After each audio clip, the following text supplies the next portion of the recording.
BFM Business. Stéphane Soumier réveille la planète éco.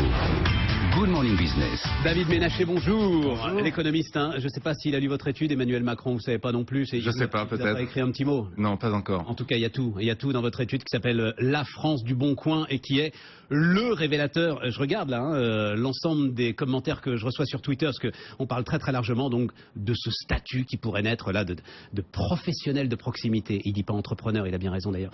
De professionnels de proximité sont très dubitatifs, les auditeurs, téléspectateurs qui regardent et qui écoutent en ce moment BFM Business. Qu'est-ce que vous pouvez leur dire?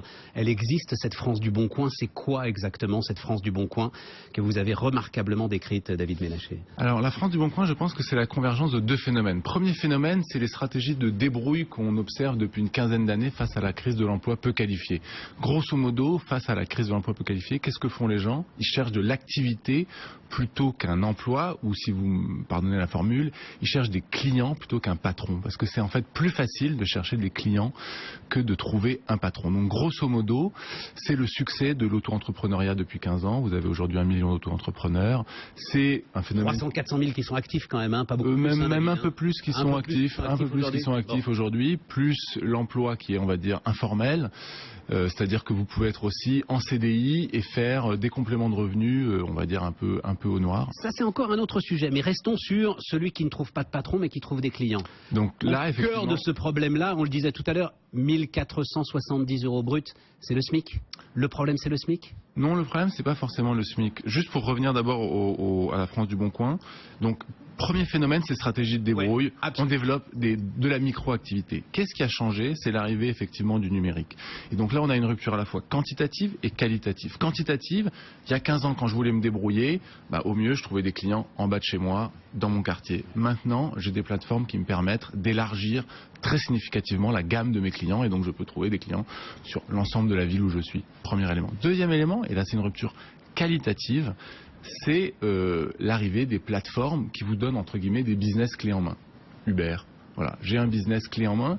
Ça modifie un peu les choses puisque les plateformes fixent le prix, les plateformes encadrent un petit peu on va dire la qualité du service, et donc ça crée des nouvelles formes d'activité ou de situations qui, à mon avis, sont parfaitement résumées en disant les gens sont certes indépendants juridiquement, mais ils sont quand même potentiellement dépendants économiquement des plateformes. Et moi je pense qu'il faut penser, et à mon avis la loi Macron 2 s'y attellera, à cette situation-là de nouveaux prestataires de services, de nouveaux professionnels de proximité qui sont à la fois indépendants juridiquement mais en même temps dépendants économiquement. Et là il y a beaucoup de choses à repenser. Mais vous dites bien qu'il ne s'agit pas d'un emploi, mais d'une activité. D'une activité, absolument. Vous insistez beaucoup là-dessus. C'est le développement d'activité soit à titre professionnel, c'est-à-dire qu'effectivement on est payé à chaque activité qu'on va faire, à chaque prestation qu'on va faire, et donc on n'est pas dans un emploi classique avec un patron. J'insiste quand même sur le SMIC, parce que les exemples que vous donnez, descendre 3-4 planches parce que je suis tout seul, je suis un peu vieux, je ne peux pas les descendre et les mettre aux encombrants. Revisser une prise de courant dans le mur qui s'est arraché, il n'y a pas un artisan qui se déplacera pour faire ça. S'il n'y a pas un patron qui est capable de payer pour ça, c'est parce que ça ne peut pas dégager la fameuse valeur ajoutée qui est liée aujourd'hui à l'importance du SMIC. C'est quand même ça la clé aujourd'hui. Et c'est une forme de contrat zéro heure que sont en train de réinventer l'ensemble de ces, de ces auto-employés. De facto, je pense que depuis une dizaine d'années, on voit apparaître effectivement ces formes d'activité qui sont pas très loin des contrats zéro heure, mais avec le statut d'auto-entrepreneuriat. Le statut d'auto-entrepreneuriat permettait ça. Ouais. Donc je ne crois pas que le grand verrou soit le SMIC. D'accord. Je pense qu'il faut arriver aujourd'hui à permettre un statut qui soit suffisamment lisible et suffisamment stable pour ces prestataires. L'auto-entrepreneuriat a été hyper simple, d'où son succès. On l'a beaucoup alourdi, on l'a beaucoup complexifié. Et puis ensuite, je pense qu'il faudra s'atteler à cette histoire de quel droit du travail pour ces nouvelles formes d'activité? Alors, quel droit du travail et quel mode de déclaration? Parce que j'imagine que beaucoup de ces activités, justement, elles sont assez rarement déclarées aux organismes sociaux, non? Alors, en fait, ou elles le sont là? Alors, certaines activités sont faites de manière tout à fait informelle, et cela, c'est soit ceux qui sont qui ont déjà celle que je décrivais tout à l'heure, par exemple, qui ont déjà un job et qui en plus vont faire ça à titre complémentaire, ils ont déjà un statut, donc en fait ils voient pas tellement l'intérêt d'en avoir un second, donc ils déclarent pas. Et ben voilà.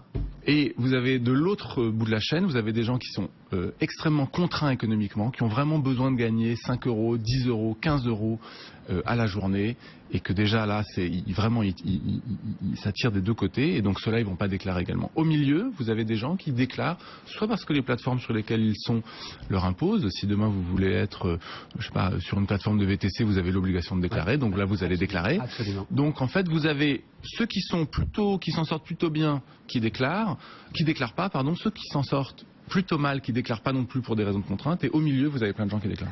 Cette France du Bon Coin, est-ce que vous avez pu en prendre la mesure? Enfin, c'est combien? 100 000, 200 000? Très difficile. C'est quoi? C'est difficile de quantifier parce que vous avez des gens qui sont sur, encore une fois, plusieurs plateformes en même temps, donc c'est très difficile de savoir si on comptabilise par plateforme et qu'on additionne, en fait on va un peu surévaluer, mais on estime que c'est au moins 300 000 personnes qui sont aujourd'hui sur ces plateformes-là.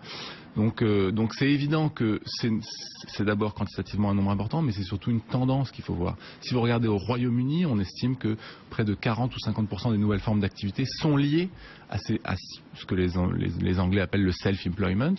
En Angleterre, c'est déjà 19% de la population qui est dans cette situation de self-employment. Donc je pense qu'il est important de ne pas jouer à Don Quichotte et d'essayer de réformer au regard de ces nouvelles évolutions. Allez-y, pardon. Non, je pense qu'il faut à minima 4 axes à prendre en compte. Le premier, c'est celui du statut, et le statut, effectivement, pour prendre en compte cette question de la dépendance économique. Je veux dire. Et je ne sais pas si vous avez vu il y a quelques semaines, des chauffeurs Uber ont manifesté devant leur entreprise parce qu'il y avait une baisse des prix.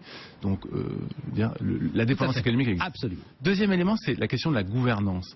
Comment on réinvente des relations de travail au-delà de la subordination salariale? Je ne suis pas salarié, mais néanmoins j'ai un mot à dire. Donc comment je peux inventer du dialogue social entre des plateformes et des prestataires de services qui sont indépendants juridiquement? Troisième axe. Troisième axe, la protection sociale, c'est-à-dire il y a un certain nombre de trous dans la raquette, j'en vois à minima 2. Le premier, c'est la perte de revenus. Si vous êtes dépendant économiquement et qu'à un moment on vous sort d'une plateforme, la perte de revenus. Et le second, c'est la formation professionnelle, qui me semble un élément essentiel. Quand vous êtes auto-entrepreneur, ça n'ouvre pas de droit à la formation professionnelle. Donc, quatrième acte. Quatrième axe, la logique de parcours. Comment j'inscris des prestataires, des professionnels dans une logique véritablement d'auto-entrepreneur ou d'entrepreneur. Ça veut dire l'accès au crédit. C'est essentiel, c'est-à-dire que pour avancer, il faut un peu de crédit. C'est peut-être là-dessus que d'ailleurs il y a une marge de négociation. Parce qu'on se dit, ok, il va créer son statut Emmanuel Macron, c'est pas ça qui va me pousser à déclarer. Moi je déclarais toujours pas. Si ce statut permet d'avoir accès au crédit, au logement, aux assureurs. Il faut rendre le statut suffisamment attractif. Et donc suffisamment attractif, ça veut dire qu'il faut qu'il soit lisible, il faut qu'il soit stable, il faut que j'y ait un intérêt. Ouais. Je veux dire, mais la vraie négociation, elle est en fait avec les professionnels demain, de la finance, les professionnels de l'immobilier. C'est là que ça va être intéressant. Est-ce qu'eux vont reconnaître ce statut? En tout cas, je pense, parce qu'ils y auront à un moment un intérêt économique. Ouais. Et puis ensuite, ce sera des réflexions avec d'autres plateformes de savoir comment, effectivement, on réinvente la négociation, on réinvente le dialogue social et on réinvente, entre guillemets, de la gouvernance dans cette nouvelle économie. Et je pense que tout le monde y a intérêt. Les plateformes y ont intérêt pour une raison d'acceptabilité, c'est-à-dire qu'elles savent aujourd'hui que l'acceptabilité sociale de leur modèle passera par un peu une réinvention. Et les prestataires y ont intérêt. Et évidemment, les pouvoirs publics y ont intérêt. David Ménaché, ça s'appelle La France du Bon Coin. C'est disponible, on se permet de dire un mot à l'Institut de l'entreprise, au formidable Institut de l'entreprise. Mesdames, messieurs de l'Institut de l'entreprise, me demandez mon adresse, mon code postal, mon numéro de téléphone pour télécharger un fichier numérique. Je crois qu'au XXIe siècle, ça va être compliqué quand même. Hein. Voilà. Donc, mais si vous faites tout ça, vous aurez accès à La France du Bon Coin et à l'étude de David Ménaché. Merci beaucoup. Merci à vous.